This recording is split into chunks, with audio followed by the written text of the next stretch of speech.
Praise the lord, హల్లెలూయా. గత August మాసమంతా ఆ దేవాది దేవుడు క్షేమంగా కాచి కాపాడి రక్షించినందుకు, సెప్టెంబర్ మాసంలో మనలందరినీ ప్రవేశింపజేసినందుకు ఆ దేవాది దేవునికి కృతజ్ఞతాస్తుతులు చెల్లించుదాం. ఈ దినమునకు ఏర్పాటు చేయబడిన వాక్య భాగము పరిశుద్ధ గ్రంథము నుండి రోమాపత్రిక 12వ అధ్యాయము 9వ వచనం.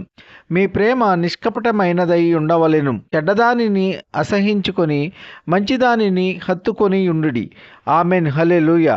అపోస్తలుడైన పౌలు గారు దేవుని సువార్త నిమిత్తము రోమాలో ఉన్న దేవుని ప్రియులందరికీ, పరిశుద్ధులకు, పెద్దలకు, సంఘస్థులకు, విశ్వాసులకు వ్రాసిన పత్రిక.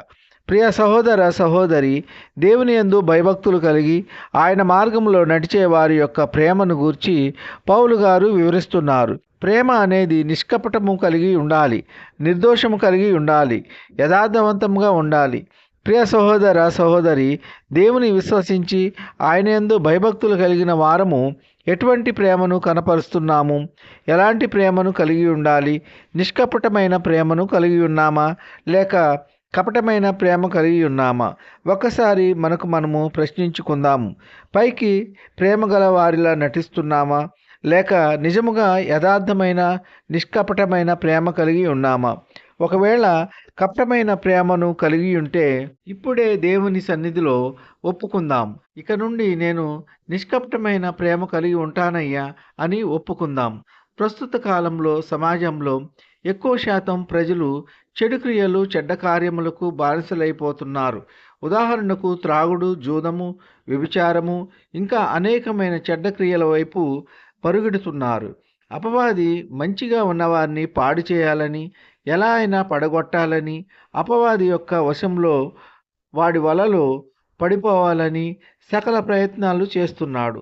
కావున ప్రియ సహోదర సహోదరి, దేవుని యందు భయభక్తులు గలవారు దేవుని జ్ఞానము కలిగి ఉండాలి. సాతానుగాడు తాను పన్నిన వలలో మనలను చిక్కుకునేలా చేస్తుంటాడు. దేవుని నమ్ముకున్న బిడ్డలు చాలా జాగ్రత్తగా ఉండాలి. అపవాదిని తిప్పికొట్టే విధంగా ఉండాలి. కావున ప్రియ సహోదర సహోదరి, చెడ్డదానిని అసహించుకొని మంచిదానిని హత్తుకొని ఉండాలి.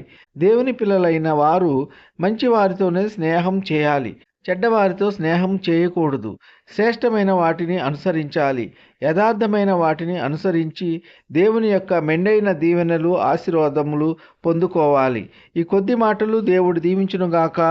ఆమెన్. ప్రార్థన. కృపా సత్య సంపూర్ణుడా, మీ ఘనమైన ఉన్నతమైన నామమునకు వేలాది వందనాలు, స్తుతులు చెల్లించున్నాము తండ్రి. యేసయ్య, మీరు గొప్ప దేవుడు, శక్తివంతుడు, సర్వాధికారివి, మీకు స్తోత్రములు.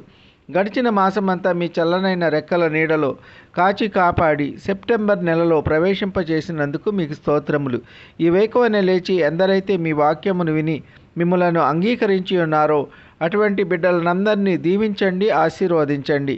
ఎందరైతే మీ వాక్యమును వినక లోకము తట్టు, పాపం తట్టు తిరిగి ఉన్నారో అటువంటి బిడ్డలందరూ మీ యొక్క వాక్యమును విని అంగీకరించి మిమ్మల్ని స్తుతించి ఆరాధించే బిడ్డలుగా చేయండి. వాక్యము ద్వారా తెలియజేసిన విధముగా నిష్కపటమైన ప్రేమ కలిగి చెడ్డదానిని అసహించుకొని మంచిదానిని హత్తుకొనవలెనని వాక్యము ద్వారా సెలవిచ్చినందుకు మీకు స్తోత్రములు. ఉద్యోగము లేని బిడ్డలకు ఉద్యోగములు దయచేయండి. వివాహములు కాని బిడ్డలకు వివాహములు జరుగులాగున మీ కృప ఉంచండి. సొంత గృహము లేని బిడ్డలకు సొంత గృహము దయచేయండి. సొంత వాహనం లేని బిడ్డలకు సొంత వాహనము దయచేయండి. వ్యాధిగ్రస్తులను బాగు చేయండి. గాయపడిన వారిని స్వస్థపరచండి, బాగు చేయండి. వారి శరీరంలో ఎక్కడ ఏ బలహీనత ఉన్నా యేసు నామములో వారి బలహీనతలన్నిటి నుండి విడుదల కలుగునుగాక. వృద్ధులను కాపాడండి. వృద్ధాప్యంలో ఎటువంటి మనోవేదనకు గురి కాకుండా మీ కృప ఉంచండి. వికలాంగులను కాపాడండి. వారికి సాటి అయిన సహాయకులను నియమించండి. దిక్కులేని వారిని, దీనులను, అనాథులను కాపాడండి. వారికి కావలసిన ఆర్థిక సహాయం అందులాగున మీ కృప ఉంచండి. కన్నీటిలో ఉన్న బిడ్డల యొక్క కన్నీరు నాట్యముగా మారలాగున మీ కృప ఉంచండి. దుఃఖములో ఉన్న బిడ్డలను వాదార్చండి. వారు కోల్పోయినవన్నీ తిరిగి పొందుకునేలా మీ కృప ఉంచండి. దైవ సేవకులను, వారి కుటుంబాలను కాపాడండి. వారు చేయుచున్న సేవ నూరంతలుగా ఫలించి అభివృద్ధి చెందులాగున మీ కృప ఉంచండి. యవనస్తులను కాపాడండి. యవన కాలంలో తల్లిదండ్రుల మాట విని ఎటువంటి చెడు స్నేహములు చేయకుండా మీ కృప ఉంచండి. పిల్లలు స్కూల్కి వెళ్ళి ఇంటికి చేరు పర్యంతము మీ కృప ఉంచండి. కారుల్లో ప్రయాణించే బిడ్డలను కాపాడండి. రైళ్లలో ప్రయాణించే బిడ్డలను కాపాడండి. బస్సుల్లో ప్రయాణించే బిడ్డలను కాపాడండి. నౌకల్లో ప్రయాణించే బిడ్డలను కాపాడండి. విమానాల్లో ప్రయాణించే బిడ్డలను కాపాడండి. ఇతర మోటారు వాహనాల్లో ప్రయాణించే బిడ్డలను కాపాడండి. పింఛన్స్ నిమిత్తము, ట్రాన్స్ఫర్స్ నిమిత్తము, ప్రమోషన్స్ నిమిత్తము, రిటైర్మెంట్స్ నిమిత్తము అప్లై చేసిన బిడ్డలకు క్షేమమైన సమాచారం అందులాగున మీ కృప ఉంచండి. ఈ కొద్ది మనవులు ప్రభు అయిన యేసుక్రీస్తు పేర వేడుకుంటున్నాము తండ్రి. ఆమెన్. విన్న వాక్యము దీవెనకరంగా ఉన్నట్లయితే లైక్ చేయండి, షేర్ చేయండి, సబ్స్క్రైబ్ చేసుకోండి. మీ సహోదరుడు Kola Daniel. God bless you.